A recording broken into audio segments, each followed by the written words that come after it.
Faqih Al-Muqaddam yang dikatakan mampu mengalami mi'raj selama 70 kali dalam sehari. Ini bukan pembelaan kepada Sayyidina Faqih Muqaddam dan sebagainya. Kita membela kebenaran. Kalau Anda tidak percaya, kalau itu Sayyidina Faqih Muqaddam ngomong apa kira-kira?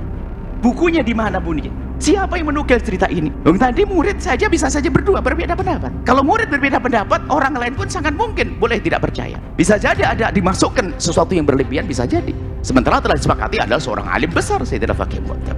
Kalau ada berita yang aneh-aneh, bisa saja. Kan banyak dikatakan oleh para ahli tasawuf, alangkah banyaknya al-matbu', seorang imam rusak gara-gara atba' pengikut. Berlebihan. Ayo, bukankah ada dusta yang disebutkan pada Nabi? Ada atau tidak? Ada hadis palsu. Bagaimana cerita palsu tidak ada? Dinisbatkan kepada Syekh Abdul Qadir Jalani, Syekh Ahmad Rifai, Sayyidina Faqih Muqaddam, Imam Haddad. Banyak cerita palsu dinisbatkan. Oleh siapa? Assalamualaikum warahmatullahi wabarakatuh, Buya. Allahumma sholli ala sayyidina Muhammad wa ala ali sayyidina Muhammad. Buya, afwan izin bertanya Buya.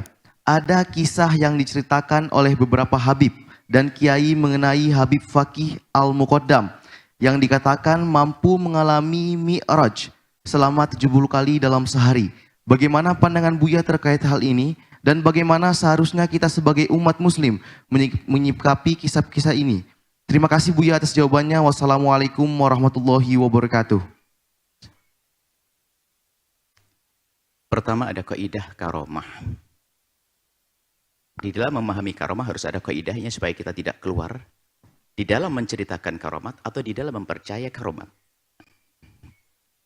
Salah menceritakannya juga salah, salah mempercayai juga salah. Ada rambunya dong. Semuanya ada ilmunya.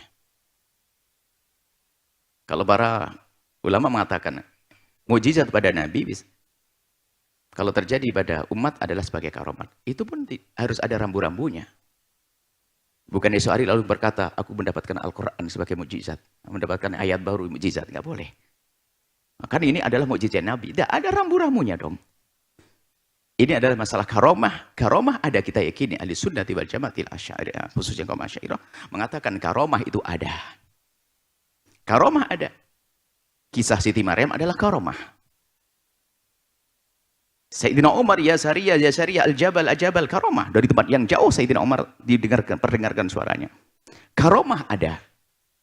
Loh, kalimat ada ini bukan harus ada di fulan-fulan, tidak ada karomah. Selesai. Karena menyebutkan kisah Al-Quran. Bahkan yang mengingkari karomat bisa saja kafir. Karomat secara umum bukan karomatnya fulan, beda. Bukan kalau Syekh fulan, Syekh Rifai, Syekh Abdul Qadir, bukan itu.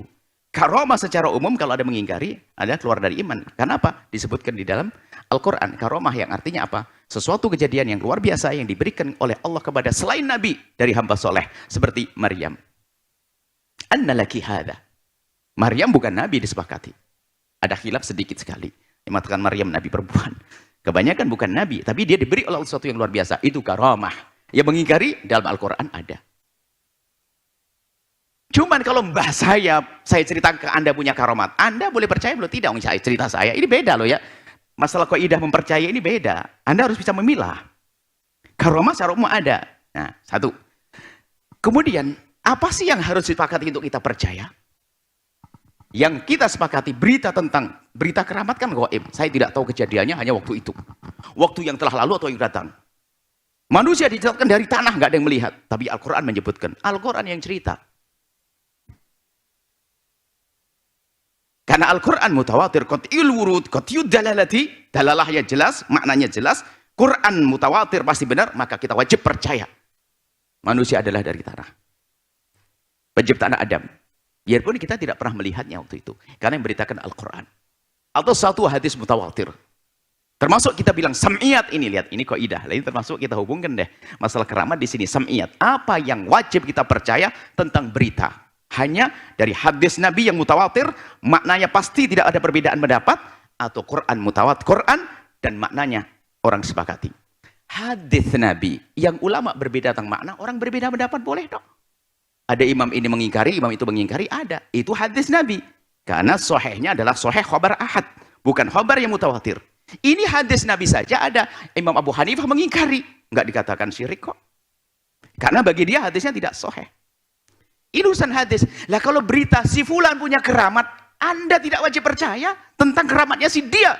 Ada pun mengingkari keramat tidak boleh. Ada orang mengatakan Syekh Abdul Qadir Jalani punya keramat begini-begini, Anda boleh tidak percaya. Sesuai dengan kemampuan logika Anda, ilmu Anda. Dan tidak mempercaya bukan mendustakan Syekh Abdul Qadir Jalani. Kenapa permasalahannya bukan Syekh Abdul Qadir Jalani? Yang cerita siapa? Loh, yang menceritakan ini loh. Ini kaidah karomah, jadi ilmiah dong, jadi sedikit ilmiah Anda. Permasalahannya bukan apa yang dilakukan Syekh Abdul Qadir Jalani. Atau tadi Syekh Fakih Muqaddam sebagainya. Siapa yang menceritakannya? Jangan-jangan ini dusta dinisbatkan pada Syekh Abdul Qadir Jalani. Syekh Abdul Jalani menutup pintu neraka. Ini loh. Kenapa dinisbatkan pada Syekh Abdul Qadir Jalani? Dari mana kisah itu? Apakah beliau ngomong sendiri? Oh, itu ditulis dalam bukunya. Siapa yang menasah, yang menukil bukunya itu? Kan kita punya rambu-rambu keimanan. Inilah mempercayai keramat. Yang jadi masalah itu adalah Anda marah di saat saya, atau yang jadi masalah adalah saya marah di saat Anda tidak percaya dengan keramat guru saya. Loh, kok saya marah dengan Anda? Memang wajib Anda percaya dengan keramat guru saya. Karena yang cerita saya, mungkin bagi Anda saya pendusta kok. Maka Anda tidak, kalau saya cerita guru saya punya keramat begini, Anda tidak harus percaya.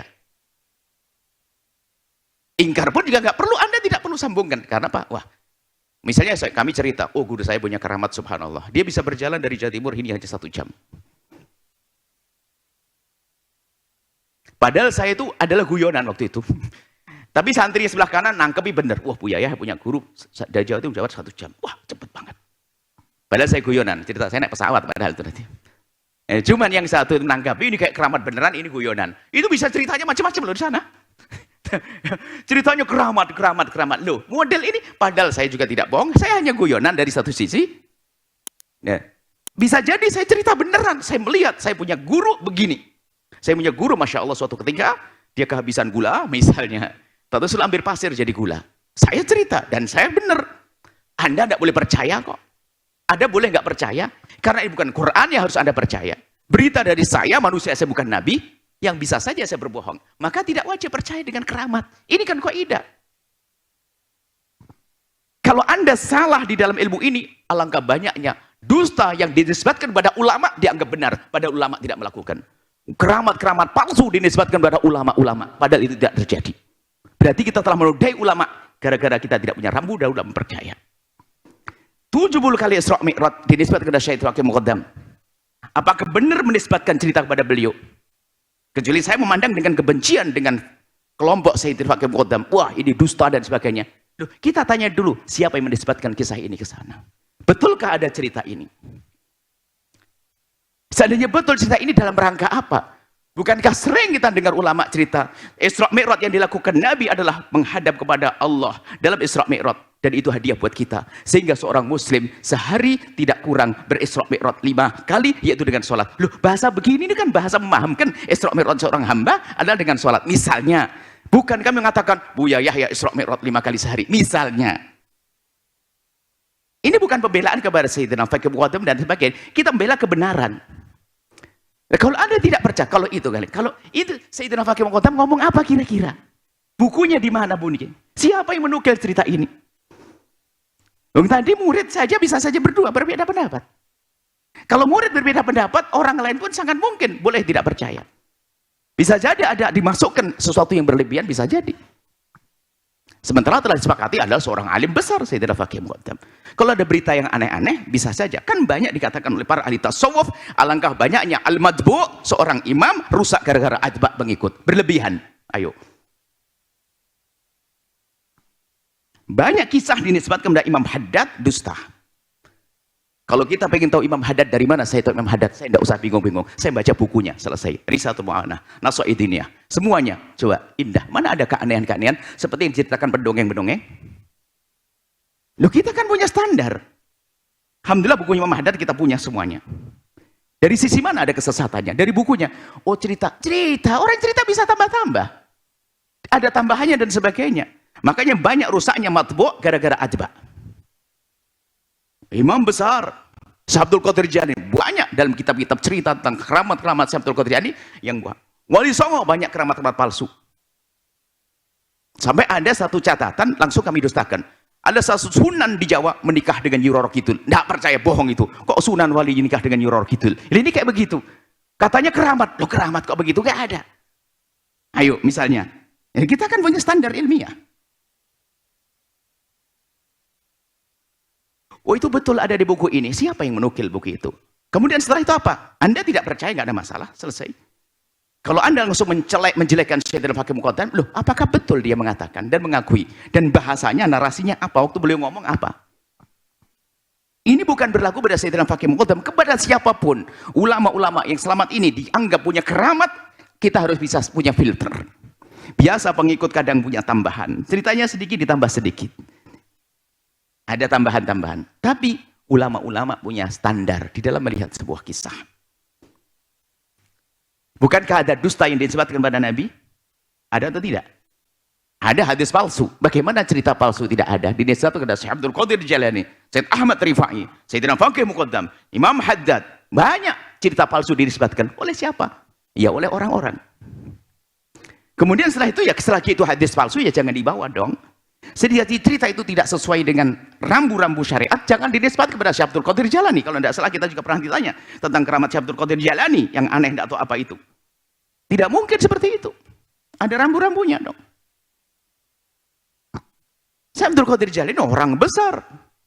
Orang yang bermadhab Hambali, tapi beliau berfatwa dengan dua madhab Hambali Syafi'i karena hebatnya beliau. Ayo. Sayyidina Fakih Muqaddam orang alim, orang besar. Adapun jika ada cerita-cerita yang ditempelkan kepada beliau, kita punya filter.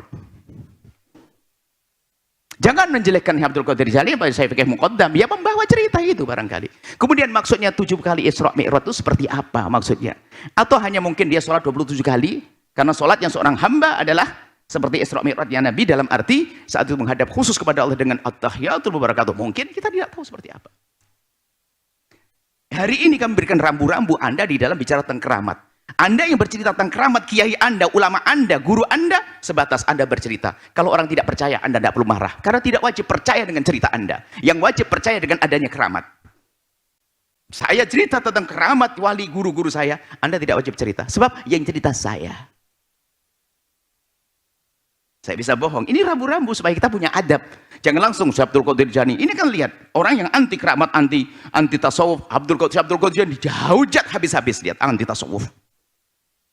Bilang Syekh Abdul Qadir begini. Wah, jelek banget Syekh Abdul Qadir Jalani. Imam Haddad juga begitu. Bisa jadi gilirannya Sayyidina Fakih Muqaddam. Ayo kita punya rambu-rambu. Seperti ini loh, ayo. Kalau memang tidak sesuai dengan rambu-rambu syariat misalnya, keramat yang disebut kepada siapapun kita pending, mungkin salah menceritakannya. Saya tidak wajib percaya dengan itu. Menisbatkan perkataan yang buruk bisa saja orang masih hidup, apalagi setelah meninggal dunia. Syekh Abdul Wahab Sya'rani, beliau dalam kitab Mizannya bercerita, atau Tambiul Muhtarinya, dia bercerita, beliau itu tiba-tiba di satu kota atau di Mesir atau dimusuhi sama orang. Orang pada benci dengan dia.